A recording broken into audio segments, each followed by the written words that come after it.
ہمت مرداں آخری قسط۔ یہ کوئی راکٹ سائنس نہیں تھی جو مجھے اپنا موقف واضح کرنے کے لیے کسی دشواری کا سامنا کرنا پڑتا۔ میں نے نہایت ہی مختصر اور مدلل الفاظ میں چودھری طفیل کو ان پالتو جانوروں کی موت کے بارے میں بتا دیا۔ پوری بات سننے کے بعد وہ گردن ہلاتے بولا، ملک صاحب آپ ٹھیک کہہ رہے ہیں۔ اگر ان میں سے کسی نے کسی پر حملہ کیا ہوتا تو جانوروں کے جسموں پر اور صحن کی زمین پر کہیں تو خون کے آثار دکھائی دیتے۔ میں حیران ہوں کہ اس طرف میرا دھیان کیوں نہیں گیا۔ یہ تو کچھ بھی نہیں ہے چودھری صاحب، میں نے اس کے چہرے پر نگاہ جماتے ہوئے کہا۔ ابھی میں آپ کا دھیان جس طرف لے کر جانے والا ہوں وہاں پہنچ کر تو آپ کے ہاتھوں کے طوطے اڑ جائیں گے۔ کیا مطلب؟ اس نے بھویں سکیڑ کر میری جانب دیکھا اور پوچھا، اب آپ کون سا سنسنی خیز انکشاف کرنے والے ہیں؟ آپ آئیں میرے ساتھ، میں نے ڈیرے کے اندرونی حصے کی طرف بڑھتے ہوئے کہا۔ چودھری نے میری تقلید میں قدم اٹھائے تو مجہ بھی ہمارے پیچھے چل پڑا۔ میں نے اس کی جانب انگلی اٹھاتے ہوئے کہا، مجھے تم ادھر ہی رکو اور کسی بندے کو بھیج کر ایک تانگا منگوا لو، میں تمہیں اور کانسٹیبل کو 3 مردہ جانوروں کے ساتھ سرکاری ہسپتال بھیجنے والا ہوں۔ اچھا جی، وہ فرما برداری سے گردن ہلا کر رہ گیا۔ میں چودھری کو کمرہ گزار کر شاہ صاحب کے مزار پر حاضری دینے کے لیے لے گیا۔ پھر جب میں نے مزار شریف کا دروازہ کھولا تو اندرونی منظر کو دیکھ کر چودھری ہکا بکا رہ گیا۔ اس کے حلق سے پھنسی پھنسی آواز برآمد ہوئی، یہ سب کیا ہے ملک صاحب؟ وہ سب جو بھی تھا میں نے اپنے نقطہ نظر سے چودھری کو آگاہ کر دیا۔ وہ دیدے پھیلا کر میری وضاحت سنتا رہا۔ اس دوران میں اس کے چہرے پر کبھی یقین اور کبھی بے یقینی کے رنگ ابھرتے رہے۔ میری بات کے اختتام پر اس نے کہا، اگر آپ کی بات کو درست مانا جائے تو یہ پھر حرکت قاضی کے سوا اور کسی اور کی نہیں ہو سکتی۔ وہ یہ راز جان گیا تھا کہ باجی اللہ والی مزار والے کی کمرے میں قیمتی طلائی زیورات اور رقم کو چھپا کر رکھتی تھیں۔ اس کی نیت میں فطور آ گیا۔ اس نے پہلے باجی اللہ والی کو حالت نیند میں موت کے گھاٹ اتارا، پھر مزار والے کمرے کا تالا کھول کر سب کچھ لے اڑا۔ اس کارروائی کے بعد اس نے کمرے کا دروازہ بند کر کے تالا بھی لگا دیا تاکہ فوری طور پر کسی کا اس طرف دھیان نہ جائے اور اس دوران میں وہ کہیں کا کہیں نکل جائے۔ میں اسے کہیں بھی نہیں نکلنے دوں گا چودھری صاحب، میں نے پرعزم لہجے میں کہا۔ جب حالات اور واقعات قاضی کو مجرم ظاہر کر رہے ہیں تو زیادہ دیر تک میرے ہاتھ سے نہیں بچ سکے گا۔ اس سلسلے میں آپ کو مجھ سے جس قسم کے بھی تعاون کی ضرورت ہو میں حاضر ہوں ملک صاحب، وہ پرخلوص انداز میں بولا۔ میری بھی شدید خواہش ہے کہ قاضی جلد از جلد عبرتناک انجام کو پہنچے۔ چودھری صاحب، میں آپ کی اس خواہش کو بعین پورا کروں گا اور میں نے قاضی کو قابو کرنے کے لیے اپنی تفتیش کا جال بھی پھیلا دیا ہے۔ میں نے گہری سنجیدگی سے کہا، لیکن قاضی کی گرفتاری سے پہلے ایک اور گمبھیر مسئلے کو بھی حل کرنا ہے۔ کون سا گمبھیر مسئلہ ملک صاحب؟ اس نے سوالیہ نظر سے مجھے دیکھا۔ بے زبان پالتو جانوروں کی پراسرار موت کا مسئلہ، میں نے ایک ایک لفظ پر زور دیتے ہوئے کہا۔ میں بڑی شدت سے جاننا چاہتا ہوں کہ گزشتہ رات کون اس ڈیرے میں داخل ہوا تھا، اس نے کس مقصد کو حاصل کرنے کے لیے ان جانوروں کو موت کی نیند سلا دیا۔ مجھے ایسا لگتا ہے کہ اگر یہ شخص میرے ہتھے چڑھ گیا تو پھر قاضی تک رسائی حاصل کرنا بھی آسان ہو جائے گا۔ لیکن ڈیرے کے داخلی گیٹ پر تو آپ سرکاری تالا ڈال کر گئے تھے، چودھری نے الجھے ہوئے لہجے میں دریافت کیا۔ کیا وہ تالا توڑ کر کوئی شخص ڈیرے کے اندر داخل ہوا تھا؟ نہیں چودھری صاحب، میں نے نفی میں گردن ہلاتے ہوئے کہا۔ سرکاری تالا اپنی جگہ پر سلامت تھا۔ پھر میں نے ڈیرے کی دیواروں کی جانب اشارہ کرتے ہوئے اضافہ کیا، اس ڈیرے کے اندر داخل ہونے کے لیے تالا توڑنے کی کوئی ضرورت نہیں، کوئی بھی شخص دیوار پھلانگ کر ڈیرے کے اندر کود سکتا ہے۔ وہ تائیدی انداز میں گردن ہلاتے ہوئے بولا، آپ بالکل ٹھیک کہہ رہے ہیں ملک صاحب۔ ہمارے بیچ ایک گمبھیر گفتگو جاری تھی کہ کانسٹیبل نیاز تیز قدموں سے چلتے ہوئے میرے پاس آیا، پھر ایک چیز میری جانب بڑھاتے ہوئے جوش بھرے لہجے میں بولا، یہ دیکھیں ملک صاحب۔ میں نے اس چیز کو ہاتھ میں لے کر بغور اس کا جائزہ لیا۔ وہ کالی ڈوری میں 3 پتھروں والا ایک لاکٹ تھا۔ وہ تینوں مختلف رنگ کے عقیق تھے۔ کالی ڈوری گرہ کے مقام سے ٹوٹی ہوئی تھی، یعنی اس ڈوری کے ٹوٹنے کے سبب ہی مذکورہ لاکٹ کسی کے گلے سے گر گیا تھا۔ میں نے سرسراتی ہوئی آواز میں کانسٹیبل سے سوال کیا، نیاز یہ تمہیں کہاں سے ملا ہے؟ ڈیرے کی قبرستان والی دیوار کے ساتھ پڑا ہوا تھا، اس نے بتایا۔ میں نے پوچھا، ڈیرے کے اندر یا باہر؟ باہر ملک صاحب، نیاز نے جواب دیا۔ گزشتہ روز کانسٹیبل بصیر نے ڈیرے کے اندر اور باہر دیواروں کے ساتھ والا سارا حصہ بغور دیکھا تھا، لیکن یہ ٹوٹی ہوئی ڈوری والا لاکٹ اسے نظر نہیں آیا تھا۔ اس کا ایک ہی مطلب تھا اور وہ یہ کہ یہ لاکٹ پچھلی رات وہاں گرا تھا۔ چودھری صاحب، میں نے مذکورہ لاکٹ کو چودھری طفیل کی آنکھوں کے سامنے لہراتے ہوئے ٹھوس انداز میں کہا، ابھی چند لمحے پہلے ہم جس بندے کا ذکر کر رہے تھے وہ ڈیرے کی قبرستان کی طرف جانے والی دیوار پھلانگ کر اندر کودا تھا۔ اندر آتے ہوئے یا باہر جاتے وقت یہ لاکٹ ٹوٹ کر اس کی گردن سے نکل گیا۔ اگر اس لاکٹ کے مالک کو پتہ چل جائے تو بھی یہ معلوم کرنا کافی آسان ہو جائے گا کہ اس نے زہر کھلا کر اتنے جانوروں کا صفایا کیوں کیا۔ یہ کیس پیچ در پیچ الجھتا ہی جا رہا ہے۔ چودھری نے ہونٹ بیٹھتے ہوئے فکر انگیز لہجے میں کہا۔ ابھی ہم قاضی کو کھوجنے کے لیے پریشان تھے کہ بیچ میں یہ لاکٹ والے کا چکر شروع ہو گیا۔ میری تو کچھ سمجھ میں نہیں آ رہا۔ ہمارے درمیان ٹوٹے ہوئے لاکٹ پر بات ہو رہی تھی کہ مجہ وہاں پہنچ گیا اور اس نے آتے ہی اطلاع دی، تھانے دار صاحب میں تانگا لے آیا ہوں۔ شاباش، میں نے تو صیفی نظر سے اس کی طرف دیکھا۔ تم تو بہت کام کے آدمی ہو بھائی۔ اچانک اس کی نگاہ میرے ہاتھ میں موجود لاکٹ پر پڑی تو اپنی تعریف سے محظوظ ہونا بھول گیا اور لاکٹ کو دیکھتے ہوئے سنسنی خیز لہجے میں مستفسر ہوا، یہ آپ کو کہاں سے ملا؟ کیا تم اس لاکٹ کو پہچانتے ہو؟ میں نے اس کی آنکھوں میں دیکھتے ہوئے سوال کیا۔ جی بالکل پہچانتا ہوں، وہ سر کو اثباتی جنبش دیتے ہوئے انکشاف انگیز لہجے میں بولا۔ ایسا لاکٹ تو میں نے اس چک کے صرف ایک بندے کے گلے میں دیکھا ہے۔ کس بندے کے گلے میں؟ میں نے پوچھا۔ اس نے بڑے تکین سے جواب دیا، پیجا کے گلے میں۔ پرویز عرف پیجا کو میں نے اس کے گھر سے گرفتار کر کے اپنے تھانے کی حوالات میں پہنچا دیا تھا۔ پرویز چک 42 غربی ہی کا رہنے والا تھا۔ گرفتاری کے وقت اس کا پورا بدن بخار میں پھونک رہا تھا۔ اس کی بیوی رانی عرف رانو نے مجھے بتایا کہ پچھلی رات سے پیجا کو تیز بخار تھا۔ رانو بھولی صورت والی ایک معصوم اور خوش شکل لڑکی تھی۔ ان دونوں کی ایک 4 سالہ بیٹی بھی تھی جسے وہ گڈی کہتے تھے۔ میں نے رانو کے سامنے پیجا کی چھترول کرنا مناسب نہیں سمجھا تھا، اس لیے پوچھ گچھ کے بہانے اسے اپنے ساتھ تھانے لے آیا تھا اور ابتدائی مٹھی چاپی کے لیے اسے حوالدار جابر کی تحویل میں دے دیا تھا۔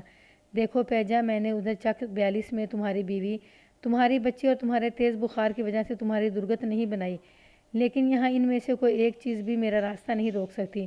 تمہارے پیچھے جو حوالدار کھڑا ہے نا، اس کا نام ہی جابر نہیں بلکہ ستم و جبر ڈھانے میں PhD ہے۔ لہٰذا اگر تم اپنے جسم کی سلامتی کے خواہاں ہو تو جو میں پوچھوں گا اس کا سچا اور کھرا جواب دینا۔ اگر تم نے مجھے چکر دینے کی کوشش کی تو میرا ایک اشارہ جابر کے ہاتھ پاؤں کھول دے گا، پھر تمہاری خیریت نہیں، کوئی تمہیں بچانے نہیں آئے گا، تھانے سے تمہاری لاش ہی جائے گی۔ اگرچہ میں نے نہایت ہی نرم لہجے میں سے تنبیہ کی تھی، لیکن میرے الفاظ میں چھپی ہوئی سنگینی کو اس نے بڑی وضاحت کے ساتھ محسوس کر لیا۔ اس کے چہرے کے تاثرات سے میں نے یہی اخذ کیا کہ وہ کوئی عادی مجرم نہیں تھا۔ بہت سراسیمہ لہجے میں اس نے مجھ سے پوچھا، تھانے دار صاحب میرا قصور کیا ہے؟ تمہارے قصور براستہ کہنا پر بعد میں بات ہوگی، میں نے اس کی طرف دیکھے بغیر سخت لہجے میں کہا۔ پھر اپنی میز کی دراز میں سے وہ ٹوٹا ہوا لاکٹ نکال کر اسے دکھاتے ہوئے پوچھا، یہ تمہارا ہی ہے نا؟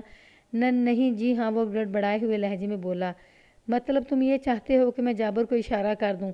میں نے کرخت نظر سے اسے گھورا، تاکہ یہ تمہاری ہڈیوں کا سرما بنا کر بسوں میں فروخت کرنا شروع کر دے۔ نہیں، اس نے بڑی شدت سے نفی میں گردن ہلائی۔ تو پھر ہاں یا نہ میں جواب دو، میں نے گرج دار آواز میں کہا، پھر اپنے سوال کو دہرایا۔ اس مرتبہ وہ گردن کو اثباتی جنبش دیتے ہوئے بولا، جی یہ لاکٹ میرا ہی ہے۔ یہ آپ کو کہاں سے ملا؟ جہاں پچھلی رات تم نے گرایا تھا، میں نے اس کی آنکھوں میں بہت دور تک دیکھتے ہوئے کہا، جھنڈا پیرنی کے ڈیرے کی اس دیوار کے باہر قبرستان کی طرف سے۔ بتاؤ کہ تم کس مقصد کو حاصل کرنے کے لیے دیوار پھلانگ کر ڈیرے کے اندر داخل ہوئے تھے، اور اس امر کی بھی وضاحت کر دو کہ تم نے ڈیرے پر موجود بے زبان جانوروں کو کیوں مارا۔ اگر تم نے کسی قسم کی غلط بیانی کی تو میں تمہاری کھال کھنچوانے میں ایک لمحے کی بھی سوچ بچار نہیں کروں گا۔ میرا اٹل انداز دیکھ کر اس کا چہرہ زرد ہو گیا، تھوک نکل کر مریل سی آواز میں بولا، تھانے دار صاحب اگر میں آپ کو سب کچھ سچ بتا دوں تو پھر آپ مجھے جانے دیں گے نا؟ اگر تم کسی سنگین جرم کے مرتکب نہیں ہوئے تو بے شک جانے دوں گا، میں نے صاف گوئی کا مظاہرہ کرتے ہوئے کہا۔ یہ میرا تم سے وعدہ ہے جناب۔ وہ گھگھیایا، میں لالچ میں آ گیا تھا۔ کس چیز کا لالچ؟ میں نے تیز نظر سے گھورا۔ وہ بتانے لگا، مال و دولت کا لالچ، زیورات کا لالچ۔ اس کی بات اچھی طرح میری سمجھ میں بیٹھ رہی تھی، لیکن پھر بھی تصدیق کی خاطر میں نے پوچھ لیا، پتہ نہیں تم مجھے کیا کہانی سنا رہے ہو؟ مال اور دولت اور زیورات کا جھنڈا پیرنی کے ڈیرے سے کیا تعلق؟ میں آپ کو کھل کر بتاتا ہوں جی، وہ تھوک نگلتے ہوئے بولا، جلدی سے کھل جاؤ۔ میں نے کرخت لہجے میں کہا، ورنہ تمہیں کھولنے کے لیے مجبوراً مجھے جابر کو زحمت دینا پڑے گی۔ نہیں جناب، اس کی ضرورت نہیں۔ وہ نفی میں گردن جھٹکتے ہوئے خوفزدہ لہجے میں بولا، آپ نے گرفتاری کے بعد جتنی دیر کے لیے مجھے حوالات میں بند رکھا، میں نے آپ کے حوالدار صاحب کی صلاحیتوں کو اپنی ان گناہ گار آنکھوں سے دیکھا ہے۔ تو پھر رکے بغیر شروع ہو جاؤ، میں نے اطمینان بھری سانس خارج کرتے ہوئے کہا۔ جتنی جلدی تم اپنی کہانی مکمل کر لو گے اتنی ہی جلدی میں تمہیں آزاد کر دوں گا۔ آئندہ 10 منٹ میں پرویز عرف پیجا نے مجھے جو کہانی سنائی اس کا خلاصہ کچھ اس طرح تھا۔ پیجا نے جھنڈا پیرنی کے خادم خاص قاضی کو فیض نامی ایک آدمی سے باتیں کرتے سن لیا تھا۔ قاضی اور فیض کی گفتگو سے اسے پتہ چلا تھا کہ جھنڈا پیرنی نے گنبد والے کمرے کے اندر بہت سارے زیورات اور مال و دولت چھپا رکھا ہے۔ جب جھنڈا پیرنی کا قتل ہو گیا اور قاضی کی بھی کوئی خیر خبر نہیں مل رہی تھی تو پیجا کے دل میں لالچ آ کر اس نے ڈیرے میں گھس کر جھنڈا پیرنی کے مال و دولت پر ہاتھ صاف کرنے کا منصوبہ بنا لیا۔ اس کام کے لیے اس نے پچھلی رات کا انتخاب کیا۔ جناب آپ تو کل ڈیرے پر تالا ڈال کر چلے گئے تھے لیکن مجھے اندر داخل ہونے کے لیے کچھ انتظام کرنا پڑا۔ وہ بتانے لگا، مرغیاں اور بلیاں تو بے ضرر جانور ہیں لیکن میں کتوں کی طرف سے فکر مند تھا کہ اگر انہوں نے مجھے ڈیرے میں کودتے دیکھ کر بھونکنا شروع کر دیا تو میرا منصوبہ خاک میں مل جائے گا۔ میں نے پہلے کتوں کو گہری نیند سلانے کا پروگرام بنایا، پھر میرے ذہن میں ایک اچھوتا خیال آ گیا۔ کون سا اچھوتا خیال؟ میں نے قطع کلامی کرتے ہوئے پوچھا۔ گاؤں کے لوگوں میں یہ بات مشہور ہے کہ ڈیرے پر موجود تمام جانوروں کو باجی اللہ والی اپنی کسی روحانی قوت سے کنٹرول کرتی تھی۔ اس نے جواب دیا، باجی اللہ والی تو اللہ کے پاس جا چکی تھی، میں نے سوچا تمام جانوروں کو گہری نیند سلا دیتا ہوں تاکہ گاؤں والے یہی سمجھیں کہ باجی اللہ والی کے غم میں تمام مرغیاں بلیاں اور کتے غم سے نڈھال ہو کر بے ہوش ہو گئے ہیں۔ میں نے کہیں سے بے ہوشی کی دوا حاصل کی اور شام سے تھوڑی دیر پہلے یہ دوا گوشت پر لگا کر بلیوں اور کتوں کے آگے ڈال دی۔ یہی دوا آٹے کی گولیوں میں ڈال کر میں نے مرغیوں کو بھی کھلا دی۔ پھر جب رات کا اندھیرا پھیل گیا تو میں نے ڈیرے میں کودا۔ میرا تجربہ کامیاب رہا تھا۔ تمام مرغیاں بلیاں اور کتے گہری نیند سو رہے تھے، لہٰذا مجھے کسی قسم کی دشواری کا سامنا کرنا نہیں پڑا، مگر میرا لاکٹ اسی وقت ٹوٹ کر کہیں گر گیا جس کا مجھے مطلق احساس نہ ہوا اور اسی کی وجہ سے میں پکڑا گیا۔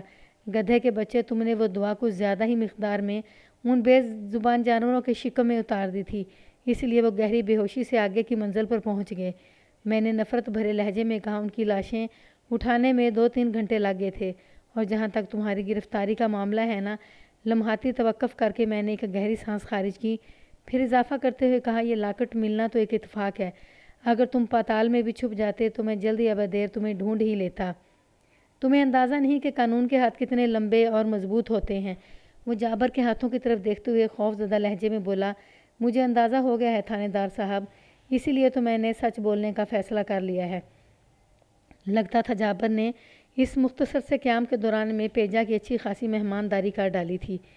جب بھی وہ وقفے سے سہمی ہوئی نظر سے جابر کو دیکھ رہا تھا، یہ نہیں سمجھنا کہ میں آنکھیں بند کر کے تمہاری کہی ہوئی کہانی پر یقین کر لوں گا۔ میں نے دو ٹوک انداز میں کہا، میں صبح فیض نامی اس بندے کو تھانے بلا کر تمہاری باتوں کی تصدیق کروں گا۔ بتاؤ یہ فیض کیا بیچتا ہے؟ وہ تو کچھ بھی نہیں بیچتا تھانے دار صاحب، وہ الجھن زدہ انداز میں بولا۔ اس کی 4-5 کلے ایکڑ زمین ہے، وہ کھیتی باڑی کرتا ہے۔ اگرچہ پیجا میرے سوال کو سمجھ نہیں پایا تھا، تاہم اس کا جواب میرے حسب منشا تھا۔ میں نے اس سے استفسار کیا، کیا فیض بھی چک 42 غربی ہی کا وسنیک ہے؟ نہیں جی، اس نے نفی میں گردن ہلائی، وہ ادھر شرقی میں رہتا ہے۔ تمہارے بیان سے تو یہ ظاہر ہوتا ہے کہ فیض اور قاضی میں بڑی گہری دوستی تھی۔ میں نے اس کی آنکھوں میں جھانکتے ہوئے کہا، اسی لیے تو وہ اتنی اہم باتیں کر رہے تھے، ہے نا؟ جی مجھے بھی یہی لگتا ہے، وہ تائیدی انداز میں بولا۔ اس کا مطلب یہ ہوا کہ فیض کو اگر تفتیش کے نازک مراحل سے گزارا جائے تو اس کی زبان قاضی کے غیاب کی کہانی سنا سکتی ہے اور تمہارے بیان کی تصدیق یا تردید بھی ہو سکتی ہے۔ جناب میں نے آپ کو ایک بھی بات غلط نہیں بتائی، وہ بے حد سنجیدہ لہجے میں بولا۔ آپ کہیں گے تو میں بڑی سے بڑی بھی قسم کھانے کو تیار ہوں۔ کاکا ولی، پولیس کے معاملات قسمیں کھانے سے حل نہیں ہوا کرتے۔ میں نے اس پر واضح کرتے ہوئے کہا، ہم حقائق و شواہد کی روشنی میں اپنی تفتیش کو آگے بڑھاتے ہیں اور بالآخر کسی حتمی نتیجے پر پہنچ جاتے ہیں۔ لہٰذا میں نے ذرا دیر کو رک کر کھوجتی ہوئی نظر سے پیجا کو دیکھا، پھر سنسناتے ہوئے لہجے میں کہا، تمہارے قسمیں کھانے سے میری تفتیش کا پیٹ نہیں بھرے گا، اس لیے بہتر یہی ہوگا کہ تم اپنی اصل کہانی مکمل کرو۔ پچھلی رات ڈیرے میں داخل ہونے کے بعد تم نے کیا کیا؟ کیا جھنڈا پینی کا خفیہ خزانہ تمہارے ہاتھ لگا؟ تم نے وہ مال اور دولت اور زیورات کہاں چھپائے ہیں؟ میرے خطرناک سوالات کی بوچھاڑ نے اسے بھگلا کر رکھ دیا۔ وہ بے حد گھبرائے ہوئے لہجے میں بولا، جناب آپ میری بات کا یقین کریں، میں رات کو ڈیرے میں داخل ضرور ہوا تھا پر میں وہاں سے کچھ بھی حاصل نہیں کر سکا۔ میں الٹے پاؤں وہاں سے خالی ہاتھ لوٹ آیا تھا۔ میں آپ کو بالکل 16 آنے سچ بتا رہا ہوں۔ تمہارا سچ 16 آنے ہے یا نہیں، اس کا فیصلہ میں خود کر لوں گا، میں نے سخت لہجے میں کہا۔ تم صرف اس بات کی وضاحت کرو کہ وہاں سے خالی ہاتھ کیوں لوٹ آئے تھے اور وہ بھی الٹے پاؤں؟ وہ جی میں ڈر گیا تھا۔ وہ خوفزدہ نظر سے مجھے تکنے لگا۔ کس چیز سے ڈر گئے تھے؟ میں نے ایک ایک لفظ پر زور دے کر پوچھا۔ کیا تم نے جھنڈا پیرنی کے ڈیرے پر کاشو دیو کو دیکھ لیا تھا؟ کچھ ایسا ہی سمجھ لیں جناب۔ اس کی سراسیمگی میں اضافہ ہو گیا۔ پتہ نہیں وہ کاشو دیو تھا یا شاہ جنات، مگر میں بری طرح ڈر گیا تھا۔ پھر اسی خوف میں دوڑتے ہوئے میں ڈیرے سے نکل آیا تھا اور گھر پہنچتے ہی مجھے تیز بخار چڑھ گیا۔ ڈرو نہیں، میں نے اس کی تیزی سے بگڑتی حالت کے پیش نظر تسلی بھرے لہجے میں کہا۔ یہ ملک صفدر حیات کا تھانہ ہے۔ کوئی کاشو دیو، شاہ جنات، بھو چڑیل یہاں قدم رکھنے کی جرت نہیں کر سکتا۔ تم اپنے دماغ کو حاضر رکھ کر مجھے بتاؤ کہ پچھلی رات ڈیرے پر تمہارے ساتھ کیا واقعہ پیش آیا تھا۔ اپنی بات کے اختتام پر میں نے پانی منگوا کر پیجا کو پلایا اور اس دوران میں اس کے ساتھ تسلی تشفی کی باتیں بھی کرتا رہا تھا۔ 10 منٹ کی کوشش کے بعد اس کے اوسان بحال ہو گئے۔ پھر وہ ٹھہرے ہوئے لہجے میں بتانے لگا، تھانے دار صاحب، پچھلی رات میں عباس ثانی ڈیرے کے اندر داخل ہو گیا تھا اور میری منزل تھی گنبد والا کمرہ جس کے اوپر جھنڈا لگا ہوا ہے۔ میں نے قاضی اور فیض کو اسی کمرے میں چھپائے ہوئے خزانے کے بارے میں باتیں کرتے سنا تھا۔ میں 2-3 کمروں سے گزر کر اپنے مطلوبہ کمرے تک پہنچ گیا۔ میں اندھیرے میں دیکھنے کے لیے اپنے ساتھ ایک ٹارچ لے گیا تھا۔ میں جیسے ہی گنبد والے کمرے کے سامنے پہنچا، ہاتھ میں پکڑی ہوئی ٹارچ اچانک بجھ گئی۔ اگلے ہی لمحے ایک ہیبت ناک آواز میری سماعت سے ٹکرائی۔ وہ بولتے بولتے رکا تو پھر میں نے پوچھا، کیسی آواز؟ وہ کسی انسان کی آواز نہیں تھی۔ وہ ایک جھرجھری لیتے ہوئے بولا، وہ کسی اور ہی مخلوق کی آواز تھی جناب۔ اس آواز کو سن کر میری روح فنا ہو گئی تھی اور میں تھر تھر کانپنے لگا تھا۔ پھر میں نے وہی کیا جو اس آواز نے کہا تھا۔ میں سر پر پاؤں رکھ کر بھاگا اور گھر پہنچ کر ہی دم لیا۔ پھر خوف کی شدت سے مجھے تیز بخار چڑھ گیا۔ پیجا کسی قسم کی غلط بیانی سے کام نہیں لے رہا تھا، تاہم اس کا بیان مبنی حقیقت پر نہیں تھا۔ وہ اپنے تاثرات اور محسوسات کی کہانی سنا رہا تھا جس کا ایک خاص پس منظر تھا۔ میں نے اس کی ذہنی کیفیت کو سمجھنے اور اس کی سوچ کا تجزیہ کرنے کی غرض سے پوچھا، اس غیر انسانی آواز نے تم سے کیا کہا تھا؟ جواب دینے سے پہلے اس نے ڈری سہمی نظر سے مجھے دیکھا۔ پھر گویا ہوا وہ دلوں کو دہلا دینے والی آواز مجھ سے کہہ رہی تھی، دفع ہو جاؤ یہاں سے۔ تو جس مقصد سے یہاں آیا ہے وہ کبھی پورا نہیں ہوگا۔ تمہاری پیرنی رہی تو کیا ہوا، ہم ہیں نا، اس کے خزانے کی حفاظت ورلے۔ جو بھی چوری کی نیت سے اس کمرے کی طرف بڑھے گا ہم اس کی گردن توڑ ڈالیں گے۔ اگر زندگی پیاری ہے تو فوراً واپس چلے جاؤ اور آئندہ کبھی اس طرف آنے کی کوشش نہیں کرنا۔ ٹھیک ہے پیجا، میں نے اپنے رویے سے ایسا ظاہر کیا جیسے میں نے اس کی سنی ہوئی کہانی کو سچ مان لیا ہو۔ تم آج کی رات ہمارے تھانے کے مہمان ہو۔ کل صبح میں فیض کو یہاں بلاؤں گا۔ اگر تمہاری بات کی تصدیق ہوگی تو تمہیں گھر جانے کی اجازت دے دوں گا۔ کون سی بات کی تصدیق تھانے دار صاحب؟ اس نے الجھن زدہ نظر سے مجھے دیکھا۔ آپ اس ہیبت ناک آواز کا ذکر تو نہیں کر رہے؟ کیا پچھلی رات فیض بھی تمہارے ساتھ جھنڈا پیرنی کے ڈیرے میں گھسا تھا؟ میں نے تیکھے لہجے میں دریافت کیا۔ نہیں تو، اس نے نفی میں جواب دیا، وہاں تو میں اکیلا ہی گیا تھا۔ تو پھر تم اس دھمکی آمیز غیر انسانی آواز کو اپنے حواسوں پر سوار نہ کرو، میں نے ٹھہرے ہوئے لہجے میں کہا۔ میں فیض سے صرف اس بات کی تصدیق کروں گا کہ اس نے قاضی سے خزانے کے حوالے سے کیا گفتگو کی تھی۔ پیجا اطمینان بھری سانس خارج کرتے ہوئے بولا، پھر تو ٹھیک ہے جناب جابر۔ میں نے حوالدار کو مخاطب کرتے ہوئے کہا، آج کی رات پیجا تمہارا مہمان ہے لیکن اس کی خصوصی خاطرداری نہیں کرنا، بس دال روٹی سے گزارا چلانا ہے۔ جی میں سمجھ گیا ملک صاحب، جابر اس بات میں گردن ہلاتے بولا۔ پھر پیجا کو اپنے ساتھ لے گیا۔ ان کے جانے کے بعد میں پیجا کی ذہنی کیفیت پر غور کرنے لگا۔ حقیقت یہ ہے کہ اس نے پچھلی رات گنبد والے کمرے کے سامنے کوئی انسانی یا حیوانی یا جناتی آواز نہیں سنی تھی۔ یہ محض اس کے اندر کا خوف تھا جو ٹارچ کے کسی بھی وجہ سے بجھ جانے کے بعد باہر نکل آیا تھا اور کسی مہیب آواز کی صورت اس کی سماعت سے ٹکرایا تھا۔ جھنڈا پیرنی کی ذات کئی طرح کے اسرار میں لپٹی ہوئی تھی، جن میں ایک خاص الخاص بات یہ تھی کہ جھنڈا پیرنی کے قبضے میں جنات ہیں۔ چک 42 اور آس پاس کے گاؤں کے لوگ اس بات پر اندھا یقین بھی رکھتے تھے کہ جھنڈا پیرنی جنات سے کام لیتی ہے۔ جھنڈا پیرنی کے انتقال پر ملال پر پیجا نے خزانے کے لالچ میں ڈیرے کے اندر داخل ہونے کی ہمت تو کر لی تھی، لیکن اس کے ذہن کے کسی گوشے میں جنات کا خوف موجود تھا۔ چنانچہ جب اس کی ٹارچ بجھی تو وہاں کی تاریکی نے اس کے اندر کے خوف کو باہر نکال دیا، جس کے نتیجے میں اسے وہ غیر انسانی آواز سنائی دی تھی جو دراصل اس کے لاشعور کا کرشمہ کاری تھی۔ انسان جس چیز سے خوفزدہ ہوتا ہے، اچانک اندھیرا چھا جانے سے وہ اسی خوف کی لپیٹ میں آ جاتا ہے۔ پیجا بھی یقیناً اسی نفسیاتی تجربے سے گزرا تھا اور اس کی سماعت نے کوئی جناتی آواز سن لی تھی۔ میں پیجا کے انٹرویو سے فارغ ہوا ہی تھا کہ ہسپتال سے جھنڈا پینی کی پوسٹ مارٹم شدہ لاش آ گئی۔ لاش کے ساتھ ہی پوسٹ مارٹم کی ابتدائی رپورٹ بھی تھی، جس کے مطابق جھنڈا پینی کی موت 12 دسمبر کی رات 10 اور 12 بجے کے درمیان واقع ہوئی تھی۔ کسی باہری آئینی چیز کی مدد سے اس کی کھوپڑی کو کچل کر اسے فنا کے گھاٹ اتارا گیا تھا۔ اس رپورٹ میں ایک خاص بات یہ تھی کہ بوقت انتقال جھنڈا پینی بے ہوشی کی حالت میں تھی، یعنی اسے بے خبری کے عالم میں قتل کیا گیا تھا۔ کیمیکل ایگزامینر کی رپورٹ میں اس امر کی تصدیق کی گئی تھی کہ موت سے پہلا جھنڈا پینی کو کوئی خواب آور دوا کھلائی گئی تھی۔ اس ڈیرے پر صرف 2 افراد ہی رہتے تھے، ایک جھنڈا پینی اور دوسرا اس کا خادم خاص۔ قاضی پوسٹ مارٹم اور کیمیکل ایگزامینر کی رپورٹ سے ایک بات ہی سمجھ میں آتی تھی کہ قاضی نے پہلے رات کے کھانے میں کوئی خواب آور دوا ملا کر جھنڈا پینی کو اتنا غفیل کیا تاکہ وہ کسی قسم کی مزاحمت نہ کر سکے اور اس کا کام آسان ہو جائے، پھر کسی آہنی وزنی ہتھوڑے سے اس کا سر کچل کر اسے زندگی سے خالی کر دیا۔ اس کے بعد وہ جھنڈا پینی کے خفیہ خزانے پر ہاتھ صاف کر کے وہاں سے غائب ہو گیا۔ یہاں ایک بات یہ بھی سمجھ میں آتی تھی کہ جھنڈا پینی کے قاتل ہر صورت میں اسے صفحۂ ہستی سے مٹا دینا چاہتا تھا، ورنہ پیرنی کی گہری بے ہوشی خفیہ خزانہ لوٹنے کے لیے کافی تھی۔ قاتل کو یہ ڈر تھا کہ اگر جھنڈا پینی زندہ رہی تو بعد ازاں اس کے لیے کوئی مشکل کھڑی کر سکتی تھی، لہٰذا اس نے اس محاورے پر عمل کر ڈالا تھا، نہ رہے گا بانس اور نہ بجے گی بنسری۔ میں نے جھنڈا پینی کی لاش کو تانگے پر رکھوا کر چودھری طفیل کی حویلی بھجوا دیا تاکہ وہ اس کی تجہیز و تکفین کا بندوبست کر سکے۔ چک 42 غربی میں جھنڈا پیرنی کا کوئی حقیقی والی وارث موجود نہیں تھا جو بعد میں پیرنی کی لاش اس کے سپرد کرتا۔ میری نظر میں اس مقصد کے لیے چودھری طفیل سے زیادہ موزوں اور کوئی شخص ہو ہی نہیں سکتا تھا۔ وہی جھنڈا پیرنی کی تدفین کا عالی شان انتظام کر سکتا تھا، کیونکہ وہ بھی اس کے عقیدت مندوں میں شامل تھا۔ اس کام سے فارغ ہونے کے بعد میں اپنے کوارٹر میں چلا گیا۔ آج دن بھر کی بھاگ دوڑ نے مجھے بری طرح تھکا دیا تھا، لہٰذا رات کا کھانا کھانے کے فوراً بعد مجھے نیند آنے لگی تھی۔ میں نے جیسے تیسے عشاء کی نماز ادا کی، پھر گرم بستر کی آغوش میں پناہ گزین ہو گیا۔ 15 دسمبر کی صبح قدرے خوشگوار تھی، یعنی اس روز سورج آسمان پر چمک رہا تھا، جس کی وجہ سے سردی کی شدت میں خاصی کمی واقع ہو گئی تھی۔ رات بھر کی پرسکون اور گہری نیند نے میری ساری تھکن اتار دی تھی۔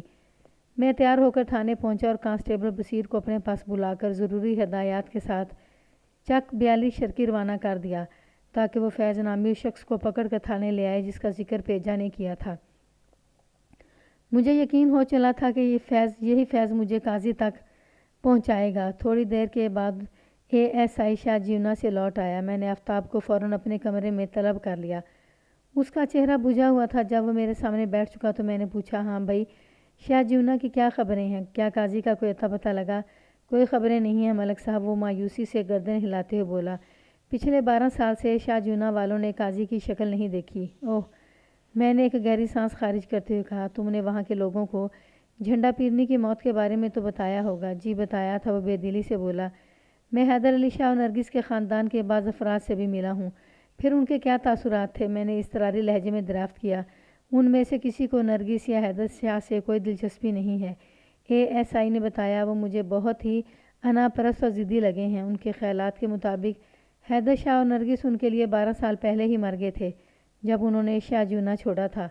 وہ سانس لینے کے لیے متوقف ہوا، پھر اپنی بات مکمل کرتے ہوئے بولا، جب وہ حیدر شاہ اور نرگس کے لیے ایسی لاتعلقی اور بے مروتی رکھتے ہیں تو پھر قاضی ان کے لیے کس کھیت کی مولی ہے؟ قصہ مختصر ملک صاحب، میں بے حد افسوس کے ساتھ یہ کہوں گا کہ آپ نے مجھے جس کام کے لیے شاہ جیونا روانہ کیا تھا، میں اس سلسلے میں کچھ نہیں کر سکا۔ دل چھوٹا کرنے کی ضرورت نہیں آفتاب، میں نے حوصلہ بڑھانے والے انداز میں کہا۔ انسان کی ایک ناکامی اس کی کامیابی کے لیے راستہ ہموار کرتی ہے۔ اگر تم شاہ جیونا میں کوئی تیر نہیں مار سکے تو یہاں کا میدان تمہارا منتظر ہے۔ میں تمہیں بہترین کارکردگی دکھانے کا پورا موقع فراہم کروں گا۔ لگتا ہے، وہ گہری نظر سے مجھے دیکھتے بولا، یہاں اس کیس میں کچھ پیش رفت ہوئی ہے۔ اس کے سوال کے جواب میں نے اسے پچھلے 24 گھنٹوں میں پیش آنے والے واقعات کی تفصیل سنا دی، جس کے بعد وہ خاصا حشاش بشاش نظر آنے لگا۔ اسی وقت ایک کانسٹیبل نے مجھے اطلاع دی کہ چاچا خوشیہ مجھ سے ملنے آیا ہے۔ میں نے کھوجی بابا کو فوراً اپنے پاس بلا لیا۔ چاچا، تم کہاں غائب ہو گئے تھے؟ خوشیہ بیٹھ چکا تو میں نے کہا، کل سے تمہاری کوئی خیر خبر ہی نہیں ہے۔ میں نے ایک اہم کام تمہارے ذمے لگایا تھا، اس کا کیا ہوا؟ ملک صاحب، میں کوئی باجی اللہ والا علی کا جن تھوڑی ہوں جو کہیں غائب ہو جاؤں گا۔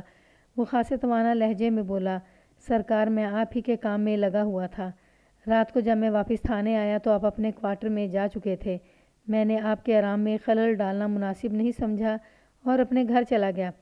اب آپ کی خدمت میں حاضر ہو گیا ہوں۔ میں نے اس کی وضاحت کو خوش دلی سے قبول کرتے ہوئے پوچھا، کیا رپورٹ ہے؟ قاضی کا کھرا کہاں تک لے گیا؟ رپورٹ تو خاصی حوصلہ افزا ہے ملک صاحب، وہ ٹھہرے ہوئے لہجے میں بتانے لگا۔ میں نے قاضی کے پاؤں کے نشانات کا بڑی توجہ سے تعاقب کیا ہے۔ وہ بندہ ڈیرے سے نکل کر نہر کے پل کی طرف گیا تھا۔ اس کی بات پوری ہونے سے پہلے ہی میں بول پڑا، یہ بات تو تم نے مجھے کل ہی بتا دی تھی۔ ہاں مجھے یاد ہے، وہ اس بات میں گردن ہلاتے بولا، ساری باتیں کل ہی کی ہیں۔ ہاں تو میں نے ابھی کام شروع بھی نہیں کیا، آپ حوصلے سے سنیں تو میں کچھ عرض کروں۔ اس نے بڑے مہذب انداز میں گویا مجھے ڈانٹ پلائی تھی۔ میں نے اس کی بات کا ہرگز برا نہیں منایا۔ چاچا خوشیاں عمر میں مجھ سے دگنا تھا، اس لحاظ سے وہ میرے لیے ایک بزرگ کا درجہ رکھتا تھا، لہٰذا میں نے اس کی ڈانٹ کا برا اثر نہیں لیا اور معتدل انداز میں کہا، جی آپ فرماؤ، میں پوری توجہ سے سن رہا ہوں۔ وہ فرمانے لگا، نہر کا پل عبور کرنے کے بعد قاضی نے نہر کا کنارہ پکڑ لیا اور شمال کی سمت بڑھنے لگا۔ اب وہ نہر کے دوسری سمت تھا، یعنی چک 42 شرقی کے علاقے میں۔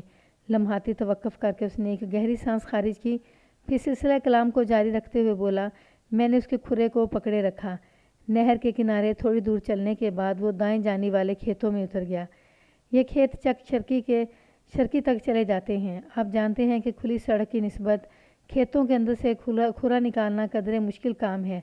میرا بہت سارا وقت انہی کھیتوں میں گزر گیا۔ بالآخر جب میں قاضی کے کھرے کے تعاقب میں کھیتوں سے نکل کر چک 42 شرقی کے گھروں کی جانب بڑھا تو اندھیرا پھیلنے لگا تھا۔ روشنی اتنی کم ہو گئی کہ میں قاضی کے قدموں کے نشانات کی تلاش جاری نہیں رکھ سکتا تھا، لہٰذا میں نے ایک مقام پر پتھر کی نشانی رکھی اور واپس آ گیا۔ اب جا کر اسی پتھر سے دوبارہ کام شروع کروں گا۔ خوشیہ کی رپورٹ نے میرے رگوں پہ میں سنسنی سی دوڑا دی تھی۔ تیجا نے بتایا تھا کہ قاضی کا ساتھی فیض چک 42 شرقی کا رہنے والا تھا۔ عین ممکن تھا قاضی نے جھنڈا پھیرنی کو ٹھکانے لگانے کے بعد فیض کی طرف رخ کیا ہو۔ اس امر کا اغلب امکان نظر آنے لگا تھا کہ قتل اور ڈکیتی کی اس مذموم کارروائی میں فیض اور قاضی آپس میں ملے ہوئے تھے۔ تو تمہارا یہ خیال ہے کہ قاضی چک 42 شرقی کے کسی گھر کی طرف گیا ہوگا؟ میں نے اضطراری لہجے میں دریافت کیا۔ وہ پورے اعتماد انداز میں بولا، ملک صاحب حالات و واقعات تو اسی طرف اشارہ کر رہے ہیں۔ ٹھیک ہے چاچا، آپ فی الفور اپنے کام کو آگے بڑھاؤ، میں نے فیصلہ کن لہجے میں کہا، اور اس مشن میں ASI آفتاب بھی تمہارے ساتھ ہوگا۔ پھر میں نے ASI کی جانب دیکھتے ہوئے گہری سنجیدگی سے کہا، آفتاب، قاضی کا کھرا چک 42 شرقی کے جس گھر تک بھی پہنچے، تم نے اس گھر کے تمام مکینوں کو اٹھا کر تھانے لے آنا ہے، اور اگر قاضی وہاں موجود ہو تو اسے الٹی ہتھ کڑی لگا کر یہاں پہنچانا ہے۔ باقی کی تفتیش میں خود کر لوں گا، تم میری بات سمجھ رہے ہو نا؟ چنگی طرح سمجھ گیا ملک صاحب۔ وہ ایک جھٹکے سے اٹھ کر کھڑا ہو گیا۔ انشاءاللہ دوپہر سے پہلے میں آپ کو کوئی خوشخبری سناؤں گا۔ میں نے نیک خواہشات کے سائے میں انہیں رخصت کر دیا۔ آدھے گھنٹے کے بعد کانسٹیبل بصیر میرے پاس پہنچ گیا۔ میں نے آج صبح اسے فیض کی تلاش میں چک 42 شرقی روانہ کیا تھا۔ اس نے میرے پاس آ کر بتایا، ملک صاحب، میں نے ابھی آفتاب کو کھوجی بابا کے ہمراہ 42 شرقی کی طرف جاتے دیکھا ہے۔ کیا وہاں پر کوئی خاص کارروائی ہونے والی ہے؟ وہاں کی کارروائی پر تو ہم بعد میں بات کریں گے، میں نے سرسری انداز میں کہا۔ میں نے تمہیں جس مقصد کے لیے ادھر بھیجا تھا، اس سلسلے میں تم نے کیا تیر مارا ہے؟ میں نے فیض کے بارے میں مکمل معلومات حاصل کرنی ہے ملک صاحب، اس نے بتایا، لیکن اس بندے سے میری ملاقات نہیں ہو سکی۔ ملاقات کیوں نہیں ہو سکی؟ میں نے تیز آواز میں دریافت کیا۔ وہ اپنے گھر میں موجود نہیں ملک صاحب، بصیر نے بتایا، اس کے دروازے پر تالا پڑا ہوا ہے۔ وہ قاضی غائب اور اس کا ساتھی فیض بھی ندارد، میں نے سوچ میں ڈوبے ہوئے لہجے میں کہا۔ پھر کانسٹیبل سے پوچھا، تم نے فیض احمد کے بارے میں کس قسم کی معلومات اکٹھی کی ہیں؟ فیض اپنے گھر میں اکیلا ہی رہتا ہے جناب۔ بصیر مجھے تفصیل سے آگاہ کرنے لگا۔ 5 سال پہلے اس کی بیوی رضیہ کا انتقال ہو گیا تھا۔ رضیہ کپڑوں میں آگ لگنے سے جل کر مری تھی۔ رضیہ کی موت کے بعد فیض بالکل تنہا رہ گیا تھا۔ ان میاں بیوی کی کوئی اولاد نہیں تھی۔ فیض کے پاس 5 ایکڑ زمین ہے اور وہ اسی کا زمین پر کاشتکاری کر کے اپنا گزارا چلاتا ہے، اور یہ کہ پچھلے 3 دن سے کسی نے اسے دیکھا نہیں۔ وہ کہاں چلا گیا، کسی کو کچھ خبر نہیں۔ آج دسمبر کی 15 تاریخ ہے، میں نے پرخیال انداز میں کہا۔ 3 دن پہلے کا مطلب یہ ہوا کہ 12 دسمبر۔ یہ تو وہی تاریخ ہے جب جھنڈا پیرنی کو موت کے گھاٹ اتارا گیا تھا۔ اس کا مطلب تو یہ ہوا کہ قاضی اور فیض ایک ساتھ ہی منظر سے غائب ہوئے ہیں۔ جی بالکل، وہ اس بات میں گردن ہلاتے ہوئے بولا۔ فی الحال تو یہی نظر آ رہا ہے۔ میں نے چک شرقی میں ادھر ادھر گھوم کر لوگوں سے پوچھ گچھ بھی کی ہے، لیکن کسی نے بھی قاضی اور فیض کو ایک ساتھ نہیں دیکھا۔ ٹھیک ہے تم جاؤ، میں نے کہا۔ ASI جیسے ہی واپس آئے مجھے اطلاع دینا۔ جی ملک صاحب۔ وہ مجھے سیلوٹ کر کے کمرے سے نکل گیا۔ آفتاب اور خوشیہ کی واپسی ظہر کے وقت ہوئی۔ وہ اپنے ساتھ 3 افراد کو بھی پکڑ کر لائے تھے، جن میں 2 عورتیں اور ایک ادھیڑ عمر شخص تھا۔ میں نے تھانے سے رخصت کرتے وقت آفتاب کو ہدایت کی تھی کہ قاضی کا کھرا جس بھی گھر میں داخل ہو تم نے اس کے مکینوں کو پکڑ کر میرے پاس لانا ہے۔ یہ 3 افراد اسی سلسلے میں تھانے پہنچائے گئے تھے، جو اس وقت تھانے کی حوالات میں بند تھے، اور آفتاب میرے سامنے بیٹھا رپورٹ پیش کر رہا تھا۔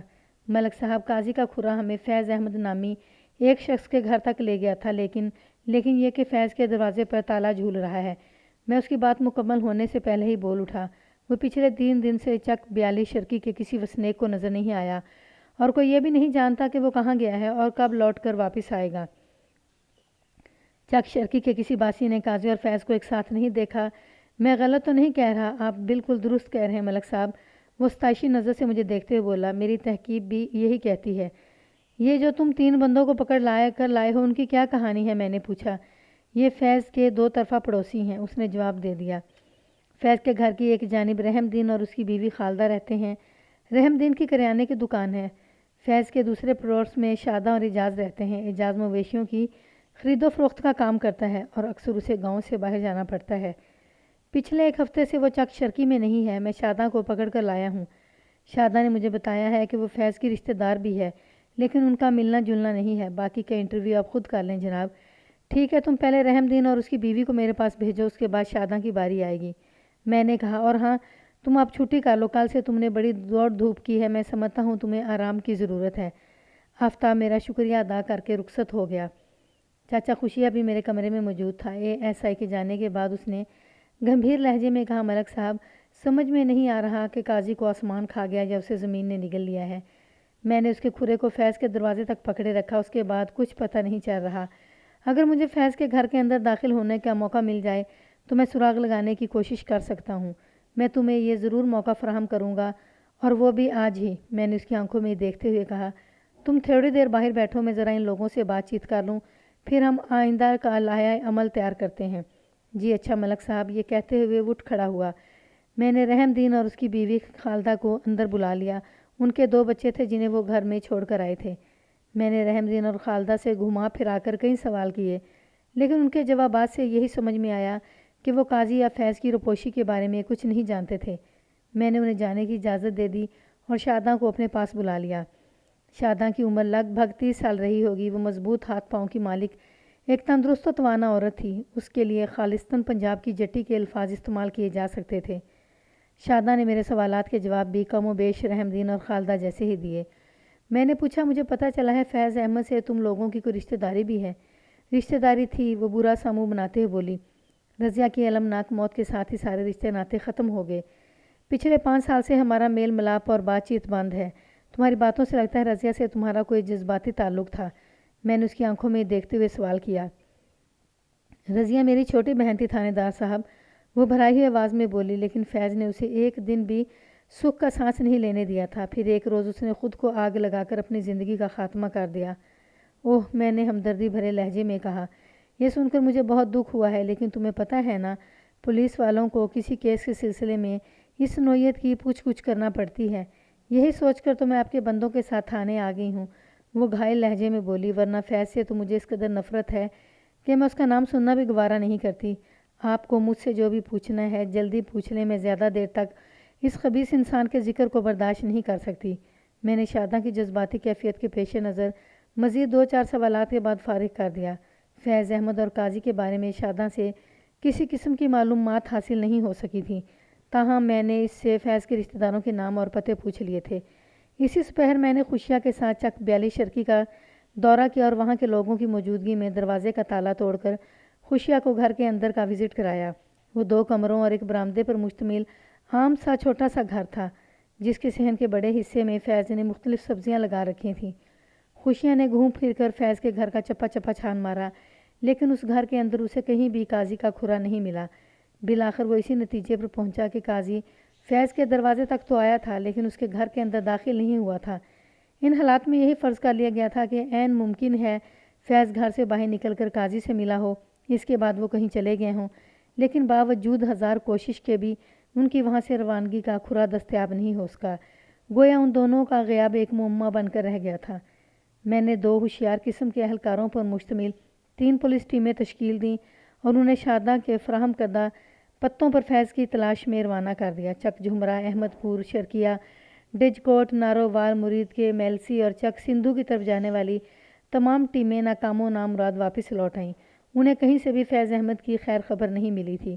ہر گزرتے دن کے ساتھ میں اس کیس کی طرف سے مایوس ہوتا جا رہا تھا۔ مجھے یہ تسلیم کرنے میں کوئی عار نہیں کہ میں جھنڈا پیرنی عرف باجی اللہ والی کے قاتل کو کیفر کردار تک پہنچانے میں قطعی ناکام رہا تھا۔ آخر کر میں نے اسے خدا کی مصلحت جانتے ہوئے صبر کر لیا۔ اس امر میں کسی شک و شبے کی گنجائش نہیں کہ اللہ کے ہر کام میں کوئی نہ کوئی مصلحت پوشیدہ ہوتی ہے اور ہر حال میں صبر کا پھل میٹھا ہی ہوتا ہے۔ علاوہ ازیں مایوسی کفر کے برابر گناہ ہے۔ 2 سال کے بعد مجھے بیک وقت تینوں حقائق سے سابقہ پڑ گیا۔ جھنڈا پیرنی مرڈر کیس ایک طرح سے داخل دفتر ہو چکا تھا۔ اس واردات کے ذمہ دار قاضی کو نامزد کر کے مفرور قرار دے دیا گیا تھا۔ ایک روز میں تھانے میں بیٹھا معمول کی مصروفیات نپٹا رہا تھا کہ ایک دبلا پتلا دراز قامت شخص مجھ سے ملنے آیا اور اس نے اپنا نام اجاز بتانے کے بعد کہا، تھانے دار صاحب، میں شاداں کا گھر والا ہوں۔ کون شاداں؟ بے ساختہ میرے منہ سے نکلا۔ وہی شاداں جس سے 2 سال پہلے اسی تھانے میں آپ کی ملاقات ہوئی تھی۔ وہ بڑی رسان سے بولا، ان دنوں میں جانوروں کی خرید و فروخت کے سلسلے میں چک سے باہر گیا ہوا تھا اور آپ باجی اللہ والی کے قتل کی تفتیش کر رہے تھے۔ باجی اللہ والی کے ذکر پر میں چونک اٹھا کیونکہ یہ کیس تو میرے دل میں کسی خار کی مانند پیوست تھا۔ میں سیدھا ہو کر بیٹھ گیا اور محتاط نظر سے اجاز کی طرف دیکھتے ہوئے کہا، ہاں مجھے یاد ہے، میں ان دنوں قاضی اور فیض نامی 2 افراد کی تلاش میں تھا۔ اسی سلسلے میں تمہاری بیوی کو بھی تھانے بلایا گیا تھا کیونکہ فیض تم لوگوں کا پڑوسی تھا اور مجھے یہ بھی پتہ چلا تھا کہ وہ تمہارا رشتہ دار بھی ہے۔ اس نے میری سنی انسنی کرتے ہوئے کہا، شاداں آپ سے ملنا چاہتی ہے، میں اسی سلسلے میں آپ کی خدمت میں حاضر ہوا ہوں۔ اگر تمہاری بیوی مجھ سے ملاقات کی خواہش رکھتی ہے تو اسے بھی اپنے ساتھ لے آتے۔ میں نے سرسری انداز میں کہا، شاداں بہت زیادہ بیمار ہے تھانے دار صاحب۔ وہ ٹوٹے ہوئے لہجے میں بولا، اس پر فالج کا حملہ ہوا ہے، وہ بستر سے لگ گئی ہے۔ اس نے درخواست کی ہے کہ آپ ایک مرتبہ گھر جا کر اس سے مل لیں۔ اجاز کی بات سن کر میں سوچ میں پڑ گیا اور ٹٹولنے والے انداز میں استفسار کیا، وہ کس سلسلے میں مجھ سے ملاقات کرنا چاہتی ہے؟ میں نے بہت قریدہ ہے سرکار، لیکن اس نے سلسلہ نہیں بتایا۔ وہ بے بسی سے مجھے دیکھتے ہوئے بولا، اس کی سوئی بس ایک ہی جگہ پر اٹک کر رہ گئی ہے کہ وہ صرف اور صرف آپ سے تنہائی میں چند باتیں کرنا چاہتی ہے۔ اندرونی تجسس سے مجبور ہو کر میں اجاز کے ساتھ اس کے گھر پہنچ گیا۔ شاداں قسم پرسی کی حالت میں اپنے بستر پر چت پڑی تھی۔ فالج کے اٹیک نے اسے بری طرح نچوڑ کر رکھ دیا تھا۔ وہ پہلے جیسی صحت مند اور تر و تازہ دکھائی نہیں دیتی تھی، تاہم اس کی زبان مناسب طور پر کام کر رہی تھی۔ اجاز نے شاداں کے بستر کے نزدیک ہی میرے لیے ایک کرسی رکھ دی اور خاموشی کے ساتھ وہاں سے رخصت ہو گیا۔ میں نے مناسب الفاظ میں شاداں کی عیادت کی، پھر دھیمی آواز میں پوچھا، ایسی کیا خاص خبر ہے جو تم نے اپنے گھر والے کو بھی اندھیرے میں رکھا ہوا ہے؟ تم مجھے کیا بتانا چاہ رہی ہو؟ میں آپ کے ذہن کی ایک خلش مٹانا چاہتی ہوں، وہ ٹھہرے ہوئے انداز میں بولی، لیکن میرے کچھ بولنے سے پہلے آپ کو مجھ سے وعدہ کرنا ہوگا کہ ہمارے درمیان ہونے والی یہ گفتگو یہیں ختم ہو جائے گی۔ اس کی بنا پر آپ کسی قسم کی قانونی کارروائی نہیں کریں گے۔ میں تمہاری بات سنے بغیر اس قسم کا کوئی وعدہ نہیں کر سکتا۔ میں نے محتاط نظر سے اس کی طرف دیکھتے ہوئے کہا، بات سننے کے بعد وعدہ کریں گے تو پھر اس میں آپ کا کیا کمال ہوگا؟ وہ عجیب سے لہجے میں بولی، میں جانتی ہوں میں زیادہ دن تک زندہ نہیں رہوں گی۔ آپ میری درخواست کو لبے مرگ کسی انسان کی آخری خواہش سمجھ کر وعدہ کر لیں۔ بات کے اختتام پر اس کی آنکھیں بھیگ گئیں، پھر وہاں سے آنسو نکل کر اس کے گالوں پر پھسل گئے۔ مجھے شاداں کی بے بسی پر بڑا ترس آیا۔ اس کی حالت کو دیکھ کر میرا دل پسیج گیا تھا۔ پھانسی کی سزا پانے والے مجرم سے بھی اس کی آخری خواہش پوچھی جاتی ہے۔ میں پولیس والا ہونے کے علاوہ ایک انسان بھی تھا۔ میں نے اپنے جیسے ایک قریب الختم انسان کی آخری خواہش کا احترام کرتے ہوئے مضبوط لہجے میں کہا، شاداں میں تم سے وعدہ کرتا ہوں کہ ہمارے درمیان ہونے والی بات چیت اسی کمرے کی فضا میں تحلیل ہو جائے گی۔ تم جو کہنا چاہتی ہو وہ پورے اعتماد کے ساتھ کہہ ڈالو۔ آپ کو فیض اور قاضی کی تلاش تھی نا؟ وہ سرسراتی ہوئی آواز میں بولی۔ میں نے اس بات میں گردن ہلاتے ہوئے کہا، ہاں۔ کیا تم ان کے بارے میں کچھ جانتی ہو؟ کچھ نہیں، بہت کچھ۔ میری طرف سے کیے جانے والے وعدے نے اس کے اندر ایک توانائی بھر دی تھی۔ کہاں ہے وہ دونوں؟ میں نے اضطراری انداز میں پوچھا۔ برابر والے گھر کے صحن میں سبزیوں کی جو کیاریاں بنی ہوئی ہیں نا، وہ انکشاف انگیز لہجے میں بولی، وہ انہی کیاریوں میں منو مٹی کے نیچے دبے ہوئے ہیں۔ انہیں وہاں کس نے پہنچایا؟ میں نے پرتجسس لہجے میں پوچھا۔ وہ اپنے سینے پر ہاتھ رکھتے ہوئے بولی، میں نے۔ کیوں؟ بے ساختہ میرے منہ سے نکلا۔ میرے کیوں کا جواب دینے سے پہلے اس نے ایک بوجھل طویل سانس خارج کی، پھر آنکھیں بند کر لیں۔ ان لمحات میں اس فالج زدہ عورت کے سینے میں ایک طوفان مچا ہوا تھا۔ میں اس کے بستر کے قریب چپ چاپ بیٹھا اس کی آنکھیں کھولنے کا انتظار کرنے لگا۔ شادہ نے آنکھیں نہیں کھولی، بند آنکھوں کے پیچھے اس کی زبان کھل گئی۔ فیض ایک انتہائی کمینہ اور بدذات شخص تھا۔ میں جانتی ہوں رضیہ کی موت کا ذمہ دار یہی شیطان تھا۔ میں فیض سے شدید نفرت کرتی تھی، پھر قدرت نے مجھے اپنی نفرت کے اظہار کا ایک موقع فراہم کر دیا۔ اس کی بند آنکھوں سے آنسوؤں کا سیل آب جاری تھا۔ وہ بھیگی ہوئی آواز میں مجھے بتا رہی تھی، جب رضیہ زندہ تھی تو ہم نے اندرونی کمروں کی درمیانی دیوار میں ایک کھڑکی بنائی ہوئی تھی تاکہ ایک دوسرے کے گھر میں قدم رکھے بغیر ہم آپس میں باتیں کر لیں۔ وقوعہ کی رات وہ کھڑکی کسی حد تک کھلی رہ گئی تھی اور اپنی اسی کھڑکی کے توسط سے میں نے قاضی اور فیض کی گفتگو سن لی تھی، جس سے مجھے پتہ چلا کہ قاضی باجی اللہ والی کو قتل کر کے اس کی ساری دولت اور زیورات چرا لایا تھا۔ اب یہاں سے ان دونوں نے گھوڑوں پر سوار ہو کر کہیں اور جانا تھا۔ جب فیض گھوڑوں کا بندوبست کرنے گھر سے نکلا تو اچانک مجھے یوں محسوس ہوا کہ میرا دماغ میرے قابو میں نہیں ہے۔ کوئی غیر مرئی قوت مجھے کنٹرول کر رہی تھی۔ وہ سانس ہموار کرنے کے لیے متوقف ہوئی، پھر اپنی بات کو آگے بڑھاتے ہوئے بولی۔ میں میکینکی انداز میں اپنے گھر کی سیڑھی سے چھت پر پہنچی، پھر فیض کی سیڑھی سے اس کے صحن میں اتر گئی۔ ہمارے گھروں کی چھتیں آپس میں ملی ہوئی ہیں، اس لیے اس عمل میں مجھے کسی دشواری کا سامنا نہیں کرنا پڑا۔ میں صحن سے گزر کر سیدھی اس کمرے میں پہنچ گئی جہاں قاضی موجود تھا۔ تم کون ہو؟ مجھے اپنے سامنے دیکھ کر چونک گیا۔ اور یہاں کیا کرنے آئی ہو؟ میں فیض کی سالی ہوں، میں نے نشیلی آواز میں کہا۔ جب بھی میرا گھر والا گاؤں سے باہر گیا ہوتا ہے تو میں فیض کا دل بہلانے رات کی تاریکی میں اس طرح ادھر آ جایا کرتی ہوں۔ پھر میں نے ادھر ادھر نگاہ دوڑاتے ہوئے سوال کیا، فیض کہاں ہے؟ وہ باہر نکلا ہے، قاضی مجھ پر رال ٹپکاتے ہوئے بولا۔ جب تک وہ واپس نہیں آ جاتا تو میرا دل بہلا دو۔ قاضی صاحب یہ تو میری خوش نصیبی ہوگی، میں نے قربان جانے والے انداز میں کہا۔ لیکن کیا آپ کپڑے پہنے ہی مجھ سے دل بہلائیں گے؟ نہیں نہیں، وہ جوش جذبات سے بولا، میں ابھی لباس اتار رہا ہوں۔ اس کے ساتھ ہی وہ اپنے الفاظ کو عملی جامہ پہنانے کے لیے اپنا لباس اتارنے میں مصروف ہو گیا۔ میں نے کمرے میں قدم رکھتے ہی ایک کام کی چیز کو اپنی نگاہ میں محفوظ کر لیا تھا۔ وہ مسالہ کوٹنے والا ایک آہنی ڈنڈا تھا، ہاون دستہ ٹائپ سمجھ لیں۔ قاضی کپڑے اتارنے لگا۔ جب وہ قمیض کے گریبان کے اندر سے گردن نکال رہا تھا تو میں نے بجلی کی سرعت سے حرکت کی اور اس کی قمیض کے اندر پھنسے ہوئے سر پر آہنی ڈنڈوں کی بارش کر دی۔ دیکھتے ہی دیکھتے وہ تیوار کر گرا، پھر زمین بوس ہو گیا۔ اس کے بعد میں بیرونی دروازے کے ساتھ لگ کر فیض کا انتظار کرنے لگی۔ مجھے زیادہ دیر تک انتظار نہیں کرنا پڑا۔ فیض دروازے کو باہر سے کنڈی لگا کر گیا تھا۔ وہ جیسے ہی لوٹا اور اس نے دروازہ کھول کر گھر کے اندر قدم رکھا تو میں نے آہنی ڈنڈے سے اس کے سر پر پے در پے وار کی اور اسے بھی زمین پر لٹا دیا۔ اس کے بعد کی کہانی بہت سادی اور سیدھی ہے۔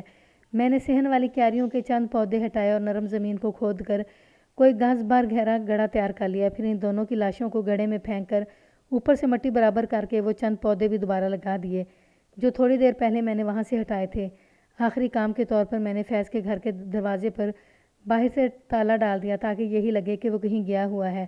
اور وہ مال اور دولت، طلائی زیورات، میں نے ٹٹولنے والی نظروں سے اس کی طرف دیکھا اور پوچھا، ان کا تم نے کیا کیا؟ فتنے کی جڑ یہی مال دولت ہی تو تھا، وہ خوابناک لہجے میں بولی۔ میں نے وہ سب بھی ان کے ساتھ ہی زمین میں دفن کر دیا تھا۔ پھر وہ تنبیہی نظر سے میری جانب دیکھتے ہوئے بولی، لیکن آپ وعدہ کر چکے ہیں کہ گڑے مردے نہیں اکھاڑیں گے۔ میں اپنے وعدے پر قائم ہوں شادہ، میں نے صاف گوئی سے کام لیتے ہوئے کہا۔ ان دونوں نے جو کیا وہ تمہارے ہاتھوں عبرتناک انجام کو پہنچ گئے۔ بس تم سے میرا آخری سوال یہی ہے، یہ بتاؤ جب میں کھوجی کے ساتھ فیض کے گھر آیا تھا تو مجھے یہاں پر ان دونوں کا کھرا کیوں نہیں ملا تھا؟ میں نے اسی رات فیض کے پورے گھر میں خوب دبا کر جھاڑو مار دی تھی، وہ انکشاف انگیز لہجے میں بولی۔ اس رات قدرت خود ہی مجھ سے کچھ نہ کچھ کروا رہی تھی، میں نے صرف ہمت کی، باقی سب آپوں آپ ہوتا چلا گیا۔ وہ کیا کہتے ہیں، ہمت مردہ مدد خدا۔ اتنا کہہ کر وہ خاموش ہو گئی اور میں نے اس سے کوئی بحث نہیں کی بلکہ وہاں سے اٹھایا۔ وہ مرد نہ سہی مگر اس نے خاصا مردوں کا کام کر دکھایا تھا۔ میں شاداں سے کیے ہوئے وعدے پر آج بھی قائم ہوں۔ آپ سے بھی درخواست ہے کہ طلائی زیورات اور دولت کے لالچ میں کہیں چک 42 غربی کا رخ نہیں کر لیجیے گا، کیونکہ وہ وہاں مدفون خزانہ آپ کو راس نہیں آئے گا۔ اور پھر یہ بھی ذہن میں رہے کہ اس کہانی میں کرداروں اور مقامات کے نام فرضی ہیں، صرف کہانی سچی ہے۔